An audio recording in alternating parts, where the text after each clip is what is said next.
Do you believe in the power of a chance? Imagine a millionaire man, cold and calculating, crossing the path of a pregnant, homeless woman who carries a revelation that could change everything. She doesn't want charity, just a chance to save her daughter's life, a baby with an 80% chance of being born deaf. He, skeptical, tries to ignore it, but something about her makes him stop. What could transform the soul of a man who believes that money buys everything? And how can a mother's strength defy the impossible?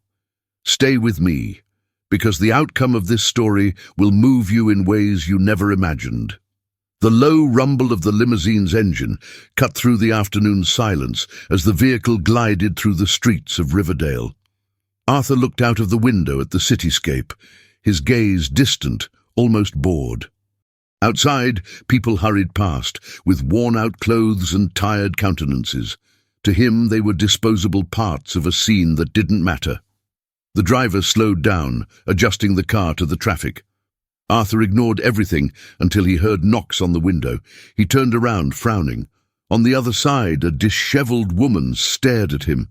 He lowered the glass just enough for her voice to echo coldly. "What do you want?" she said. Please, sir, I need help for my daughter," the woman begged, her voice breaking. Arthur looked her up and down. "Why would I help a stranger?" "Because I'm pregnant, and my daughter needs a chance to live." For an instant, his words cut through the air. He laughed, a dry sound. "What do you want from me? Money?" Without waiting for an answer, Arthur pulled out his wallet, took out a few notes, and handed them over. "Take it and get lost." The woman hesitated, looking at the money. "That's not all I need." "Of course not," he replied impatiently. "What do you really want?" "My daughter could be born deaf. I need help to give her a future." Arthur laughed again. "Do you think I'm charity? That's your problem." "Maybe it is, but you can do something good for once." Arthur narrowed his eyes. "You don't know anything about me." "I know enough. Your money doesn't buy character, and you don't seem to have anything else." Arthur stared at her, then closed the window, ending the conversation. But as the car drove away, he looked in the rearview mirror, unable to forget the intense glint in her eyes. Arthur stared out the window of the limousine as the vehicle glided through the busy streets of Riverdale. However, his mind remained unsettled. That woman, with her worn figure and determined eyes, still occupied his thoughts. He couldn't decide if he felt irritation, curiosity, or something deeper, perhaps a shadow of discomfort that he hadn't experienced in a while. The silence was broken when he abruptly activated the intercom. "Stop at the next cafe," he ordered the driver, ignoring the original itinerary. Frederick just nodded. While waiting for his coffee, Arthur allowed himself a few moments of reflection. He remembered his wife's stern expression when she said that their daughter might be born deaf. It had bothered him. Even more, her words echoed, "You have nothing but money." Frederick returned with the coffee, but Arthur didn't touch it. Instead, he finally spoke. "Frederick, who was that woman? Did you see anything?" The driver hesitated. "I think she was at the crossroads near the park, sir. I saw something in her eyes, as if she had more to say, but I knew you wouldn't hear it." Arthur snorted, disconcerted. "You're paid to drive, not to philosophize." Frederick remained silent, but Arthur knew the driver was right. With a heavy sigh, he threw the untouched coffee into the compartment next to him and closed his eyes for a moment. Deep down, something was bothering him. He had seen the same mixture of fear and determination elsewhere years ago. Memories began to flood back. His mother's face appeared, accompanied by his father's rigidity. His stern voice echoed, "Weakness is not tolerated. The world swallows up the weak." Arthur shook his head, pushing the memory away. He felt ridiculous for comparing this woman to his own mother, but there was something in her eyes that reminded him of a past he had spent years trying to forget. "Frederick, go back to the park," he said suddenly to the driver's surprise. "I want to see something." Frederick stopped the car near the park. Arthur looked around, but saw no sign of the woman. He remained motionless for a few seconds, hesitating between getting out or simply going about his routine. Taking a deep breath, he finally opened the door and climbed down. The air was cold, but it carried a different energy. His expensive shoes touched the rough floor as his eyes searched for the figure who had unsettled him. After a few minutes, he spotted her. She was sitting on a bench, holding a paper bag that seemed to contain something to eat. He approached slowly, his footsteps resounding on the ground. "You again," said Arthur bluntly. Helena looked up, surprised to see him there. "Have you come back to hand out more alms?" she retorted, her voice a mixture of sarcasm and weariness. Arthur ignored the provocation. "Why don't you take the money and sort out your life? You seem to like complicating things." Helena laughed, but there was no humor in her voice. "Do you really think that a few notes solve everything? Life isn't as simple as your business." He crossed his arms, appraising her. "If it's not money, then what do you want?" She hesitated for a moment, then said, "I want a chance. My daughter deserves more than I can give her." Arthur tilted his head, intrigued by the firmness in her words. "And how can you be so sure that your daughter will be special? You don't even know if she'll survive this." Helena stared at him, her eyes shining with a determination that baffled him. "Because I believe in her, and that's enough. Something you clearly don't understand." He remained silent. There was something about this woman that challenged him, something that made him question his own logic. Finally, he broke the silence. "Are you willing to do whatever it takes for your daughter?" "Absolutely," Helena replied without hesitation. Life, as in this story, challenges us to believe in something greater, to take a step even when we're not entirely sure. And that's exactly what I want to talk to you about. I've prepared an e-book with touching stories that, like this one, show the power of the unexpected and the ability we all have to start again, even when all seems lost. I want to give this e-book to the first people who see it and who, like you, are looking for inspiration to transform their days. It's a gift that could change the way you look at life and challenges. Take this chance while it's here. Arthur nodded slowly. "Then come with me. Let's see how far your determination goes." Helena's eyes widened, uncertain whether this was a genuine offer or just another cruel game. "Why? What's in it for you?" Arthur shrugged, his tone indifferent. "Maybe I'm curious. Or maybe I just want to prove you wrong." She hesitated for a moment, but knew that this was her only chance. With a sigh, she stood up. "All right, I'll go with you." Arthur said nothing, just turned around and started walking towards the limousine. When they reached the car, Frederick gave Arthur an inquisitive look, but remained silent. "Mr. Arthur," Helena began, looking at the limousine as if it were a completely different universe from her own. "I'm not going to be one of your distractions." He turned briefly to her, his expression unwavering. "I don't expect you to be. Now come in." She entered, feeling uncomfortable with the luxury that surrounded her. Arthur sat down next to her, ordering Frederick to drive. "Where are we going?" she asked. "You'll see," he replied, looking out of the window. The limousine stopped in front of the luxurious resort on the outskirts of Riverdale. The building, imposing and surrounded by impeccable gardens, seemed like a world completely removed from the reality Helena knew. She hesitated before climbing down, staring at Arthur as if waiting for an explanation. "Why are we here?" she asked, her voice laced with suspicion. "You're going to spend some time here. We need to prepare ourselves before making any important decisions," Arthur replied as naturally as if he did it every day. Helena crossed her arms, feeling uncomfortable. "I'm not used to this. I don't want to get into debt with you." Arthur let out a short laugh, which sounded more like an automatic reaction than a genuine one. "Don't worry. Consider it an investment, for your daughter's sake." She didn't reply, but followed him in silence as he began to walk towards the building. Inside, the surroundings were even more impressive. Soft carpets, walls decorated with works of art, and the discreet sound of ambient music made Helena feel out of place. Arthur delivered clear instructions at reception: a reserved room, a private spa, and immediate medical attention. When he had made sure everything was organized, he turned to her. "You need to rest. Tomorrow we'll have a more productive conversation." Helena wanted to say something scathing, but she was too tired. Instead, she just nodded. "All right. But I want to know exactly what you have in mind." Arthur didn't answer directly, just gave her a look that suggested more mystery than clarity. "We'll see."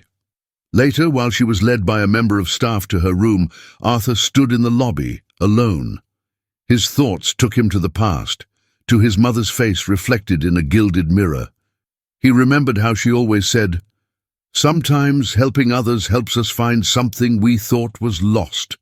Sighing, he put the memory behind him and returned his attention to the present. However, he was interrupted by the sound of footsteps. Turning around, he found his grandfather, Henry, who had just arrived at the resort. "What's going on here, Arthur?" asked Henry, frowning. "You don't usually bring strangers into your domain." Arthur crossed his arms as if he'd expected disapproval. "It's complicated. There's no need to worry." Henry arched his eyebrows. "Complicated. The last time I heard you use that word was when you tried to save that bankrupt company that almost ruined you." "This isn't about business, Grandpa," Arthur replied dryly, but there was a weight in his voice that Henry didn't let go unnoticed. "Then what is it about?" insisted Henry. Arthur hesitated before answering. "A woman and her daughter. They need help." Henry remained silent, his eyes appraising his grandson carefully. "Interesting. Perhaps you finally learned that money isn't the only solution to the world's problems." Arthur looked away. "I just want to solve it quickly. Nothing more." Grandpa shook his head, smiling slightly. "If it was just that, you wouldn't have caught my attention. I'm curious to see how it turns out." Arthur didn't reply, but Henry's words echoed in his mind as he climbed the stairs. When he reached his room, he realized that he was restless. Something about that woman reminded him of a fragility he had spent years trying to hide. The next morning, when he went down to the lobby, he found Helena waiting for him. She was different, more rested, but still defensive. "So, what's the plan?" she asked, getting straight to the point. Arthur stared at her, the shadow of a smile on his lips. "We're going to see a doctor.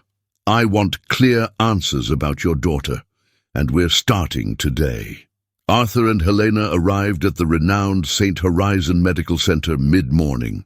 The building, imposing and modern, exuded professionalism and efficiency. Helena looked small and out of place as she walked through the automatic doors, but there was a firmness in her posture that Arthur noted with restrained admiration. They were met by a nurse who led them to the office of Dr. Eckhart, a renowned specialist in fetal medicine. After a few formalities, Eckhart began the interview. "So, Ma'am?" He gave Helena an inquisitive look.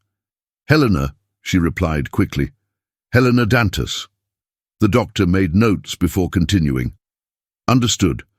Let's start from the beginning. You mentioned that you contracted rubella in the first weeks of pregnancy?" Helena nodded. "Yes, it was around the 8th week. My doctor said it could cause problems with the baby's development." Eckhart made a cautious expression as he continued to write. "It's true that there is a risk. But before we draw any conclusions, we'll carry out a battery of detailed tests to assess the development of the auditory system and other possible impacts." Arthur, who had remained silent until that moment, interrupted. "Doctor, do whatever is necessary. Spare no effort or resources." Eckhart looked up, surprised by the firmness in Arthur's tone. "Of course, sir." "Conway," Arthur replied dryly. The initial session ended quickly, and Helena was taken for a series of examinations. Arthur remained in the waiting room, his hands folded as he watched the people coming and going. Something about this place made him feel vulnerable, as if he were betting on something he couldn't control. After a long wait, Eckhart finally returned, bringing Helena with him. He sat down in front of them with a neutral expression. "Well, I have the preliminary results. The development of the auditory nerve is slow, but it's not completely absent. That means there's a chance of functionality, but there's also a risk that it won't develop enough." Helena swallowed. "And what does that mean for my daughter? Will she listen?" Eckhart sighed. "We can't guarantee anything yet. We'll need to monitor her over the next few weeks. There are therapies we can consider, but time will be a deciding factor." Helena nodded, trying to absorb the information. "I'll do whatever it takes. Anything." Arthur watched the scene with an indecipherable expression. Finally he spoke, his tone calm but resolute. "What are the odds?" "It's hard to say," replied the doctor. "But considering what we've seen, I'd say the chances of a functional development are around 20%. Arthur leaned forward slightly, his eyes fixed on Helena's. "So we're going to bet on that 20%? We won't give up as long as there's a chance." Helena felt the tears burning in her eyes, but refused to let them fall. "Thank you," she murmured, almost voicelessly. "I don't know why you're doing this, but thank you." Arthur looked away. "Don't thank me yet. There's still a lot of work to do." The consultation ended with detailed instructions for close monitoring. On the way back, silence filled the interior of the limousine, but there was something different about the dynamic between Arthur and Helena. They were no longer complete strangers. They were somehow connected by uncertainty and hope. When they arrived at the resort, Arthur turned to her before getting out. "Get some rest. Tomorrow we'll start planning the next steps." Helena stared at him, trying to decipher the man who seemed so contradictory. Finally she replied, "All right, but know that whatever happens, I'm not giving up on my daughter. That's something you don't have to worry about." Arthur sketched a small, almost imperceptible smile. "I know. That's why we're still here." The morning was silent in the resort when Helena woke up, feeling a strange nervousness in her chest. The doctor's words still echoed in her mind, but there was something about Arthur, perhaps his relentless determination, that made her believe they could beat the odds. She dressed quickly and went down to the lobby, where he was already waiting for her, as impeccable and serene as ever. "We have an important meeting today," he announced bluntly. "I hope you're ready." Helena nodded, trying to hide her anxiety. "I am. At least as much as I can be." Arthur watched her for a moment, almost as if he were assessing her strength. "Good. Let's get down to business." A short time later, they were back at St. Horizon Medical Center. Helena underwent more tests, while Arthur waited alone in the waiting room. He spent the time reviewing documents on his cell phone, but his mind kept returning to that woman. Her defiant strength moved him in ways he couldn't explain. Finally, Dr. Eckhart returned with the latest results. There was a wariness in his expression, but also something that seemed close to relief. "Mr. Conway, Mrs. Dantas," he began. "The tests show that there's more development of the auditory nerve than we expected. That's good news." Helena held her breath. "Does that mean my daughter will hear?" The doctor smiled softly. "We can't guarantee it yet, but now the chances are much better than before. With treatment and follow-up, there's a good chance she'll be able to hear in the future." Helena felt the tears flow, this time without resistance. She turned to Arthur, searching for something in his gaze. He kept his posture firm, but there was a softness in his eyes that she hadn't expected. "Then let's get on with it," he said, in a tone that brooked no objections. "Nothing less than the best to guarantee it." Back at the resort, the mood seemed lighter. Helena was sitting on the terrace watching the garden when Arthur approached with 2 cups of coffee. He handed her one without saying anything and sat down next to her. "Why are you doing all this?" she asked, finally plucking up the courage to confront him. Arthur was silent for a moment before answering. "Because I can, and because maybe I need to." Helena frowned. "Need what?" He shrugged, avoiding her gaze. "To remember that there are things money can't buy, and that maybe there's still something in me that's worth it." Helena didn't know what to say. The man in front of her seemed like a living contradiction, cold and impenetrable, but with glimpses of humanity that surprised her. "Well," she said, with a slight smile, "I think you're learning." Arthur laughed softly, something rare from him. "Let's not get ahead of ourselves." The conversation was interrupted by a resort employee who brought them an envelope with the next steps suggested by the doctor. Arthur read the instructions in silence and then turned to Helena. "We need to get back to the city soon. There are more preparations to be made before the birth. Are you ready for that?" Helena nodded, determination shining in her eyes. "I'm ready for anything that comes for my daughter." Arthur didn't answer, but for the first time in a long time, he felt something close to peace. Arthur and Helena arrived at the clinic at dawn. The day of Sophie's birth had arrived. While Helena was being prepared for the cesarean section, Arthur waited outside. His mind was in turmoil, but he remained apparently calm. Time seemed not to pass until a nurse appeared with a beaming smile. "Mr. Conway, Mrs. Dantas has given birth to a healthy baby girl. And she's crying." Arthur frowned, as if he needed confirmation. "Crying?" "Yes, sir. That's a very good sign. Her hearing seems to be working," replied the nurse. Arthur made his way to the bedroom, where Helena was holding Sophie in her arms. Tears streamed down her face as she looked at her daughter. "She listens, Arthur," said Helena, her voice breaking. "Our Sophie can hear." Arthur approached slowly, looking into the baby's tiny face. "She's stronger than any of us," he murmured. Helena smiled. "She is. And you've changed too. Thank you for believing in her." Arthur looked away, trying to disguise his emotion. "I didn't do it just for her. I did it because I needed to believe in something bigger than myself." Over the next few days, the trio stayed at the resort. One evening on the terrace, Arthur finally broke the silence between them. "Helena, I've made a lot of mistakes, but you and Sophie are perhaps the first right thing I've ever done." Helena stared at him in surprise as he took a small velvet box out of his pocket. "I want Sophie to have a complete family, and I want you to be part of it, forever." He opened the box, revealing a ring. "Will you marry me?" Helena, with tears in her eyes, answered without hesitation, "Yes, Arthur, yes." And that night, they sealed the beginning of a new life together, with Sophie as a symbol of redemption and hope.